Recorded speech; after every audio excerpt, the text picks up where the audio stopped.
Good morning, good afternoon, good evening. You are listening to the Thai Expat Daily Show. I'm your host, Kieran Mack, and let's just jump into today's show. Now, the first topic of today is all about Mr. Phuket Sandbox and really what's not going on. So let's just recap really quickly. The Phuket Sandbox model has been basically put together. The finer details have been hammered out, and it was sent to Cabinet yesterday for approval. And the Thai Cabinet did not give final approval to the Phuket Sandbox. It has asked for relevant agencies to make more improvements. The Thai Cabinet met yesterday, and among other issues like the hiring of special government employees and financial aid measures for small business affected by the COVID-19, the Cabinet briefly discussed the Phuket Sandbox program. The Phuket Sandbox is a program that is proposed to allow vaccinated foreign tourists to enter without quarantine from July 1st and had already been approved in principle by the CESA. Now, according to the Prime Minister last night, who posted on his social media at around 7 o'clock, the Thai Cabinet will inform relevant agencies like the Tourism Ministry and the Ministry of Foreign Affairs to make improvements that guarantee a good balance of economic recovery and safety.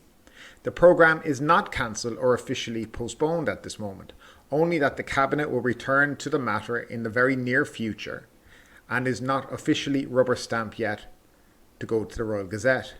The plan remains approved in principle but needs adjustments according to the Prime Minister. Now, the CCSA is planning to discuss suggested improvements later this week, which was noted by the Thai National Security Council General, who has a prominent role with the CCSA. According to the Secretary General, one of the biggest concerns was tourists potentially entering areas of Phuket that were not tourism related or potentially exposing people not involved in the tourism industry to the virus. Once the CCSA has made the adjustments with relevant agencies, the plan would then be returned to the Thai Cabinet for final approval, likely next week.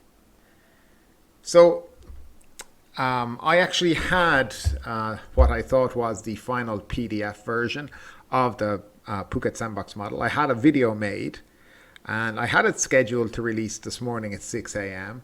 and then I saw this news last night, so I've had to cancel it.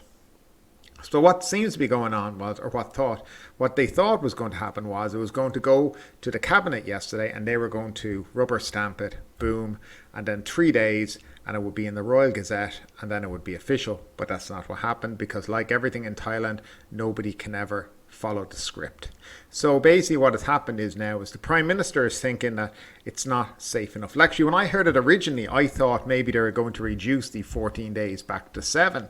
But it seems to me that they want to make it even more restrictive to potential travellers. So they're looking at restricting travellers from not going to places that are not touristy areas. I mean, the whole island's a tourist area. I mean, without tourism, we now see what Phuket is. Nothing.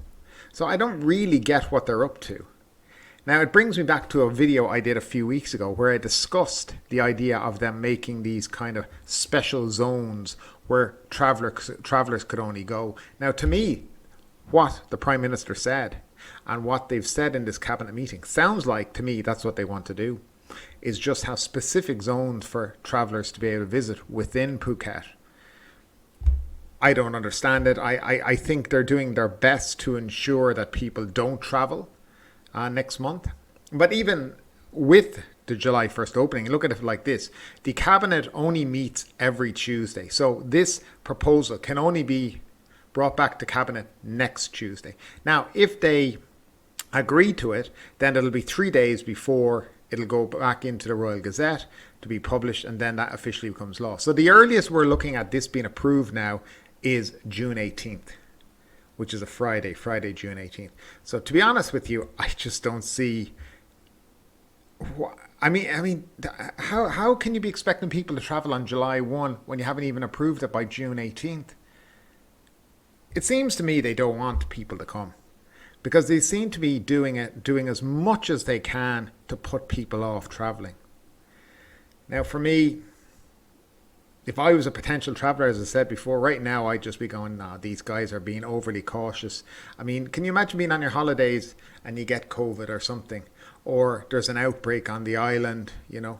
It'll all shut down. You could be coming next week and then you find out Phuket's shut down, international travel's shut down again. They're so fickle. Everything changes on a dime. You know, it's like that instantaneously.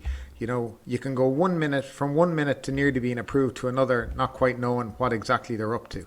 So that's the way things seem to be here at the moment. Look, I have the final PDF. I'm waiting now to adjust it. And then once I do that, I'll be able to give you guys everything that I know and the final approved plan for the reopening of Phuket. Flout the mask rule for a third time in public and you will be fined up to 20,000 Thai baht.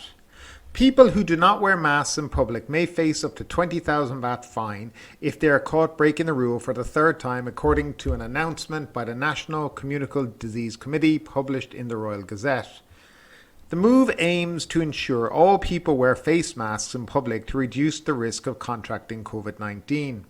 The announcement will be suspended once the COVID-19 crisis is resolved or the state of emergency lifted. Under the Communicable Disease Act, people who do not wear a face mask in public may face punishment as follows. 1. No more than a 1,000 baht fine for the first time. 2. Over 1,000 baht but no more than 10,000 baht fine for the second time. And over 10,000 but no more than 20,000 for the third time. In cases suspects do not agree with the punishment or fail to pay the fine within 30 days after being charged, communicable disease officers can submit the issue to investigation officers for legal action. If there is repeated wrongdoing or wrongdoing by any person that may affect public safety, the communicable disease officers can submit this issue to investigation officers for legal action. So, a word of warning for people who are out there in public, you can get fined and you can be fined quite a lot of money for not wearing your mask. So just a little heads up on that one for you. Private firms are allowed to purchase COVID-19 vaccines, and that's from the CCSA. Local and private organizations have been allowed to procure COVID-19 vaccines according to the CCSA announcement published in the Royal Gazette on Tuesday. The move aims to ensure that at least 70% or 50 million people nationwide will be vaccinated in a bid to create herd immunity.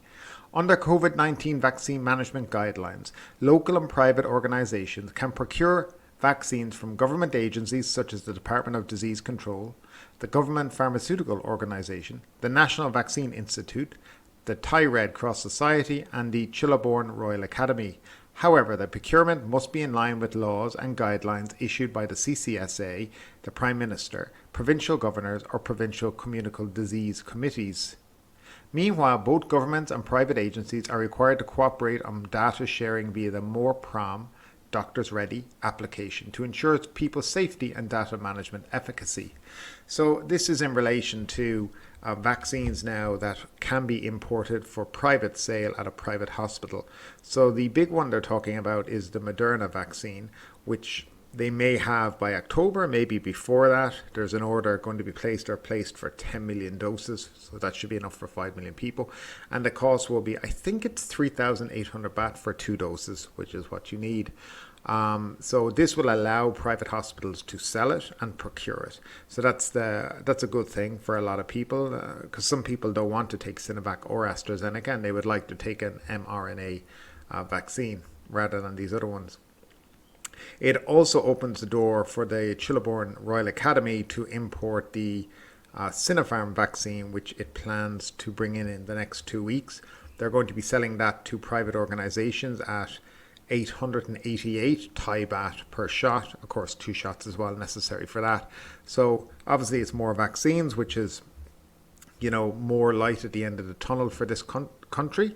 I will say, just on a positive note, the grand reopening or the grand vaccination program started on Monday, and they did something like 400,000 people on the first day, and they did more than that yesterday. So there's nearly 1 million people in 2 days have been vaccinated in Thailand, which is, have got their first dose, let me say. So that's a good start, but that needs to be sustained every day. So we'll see if that can keep going. But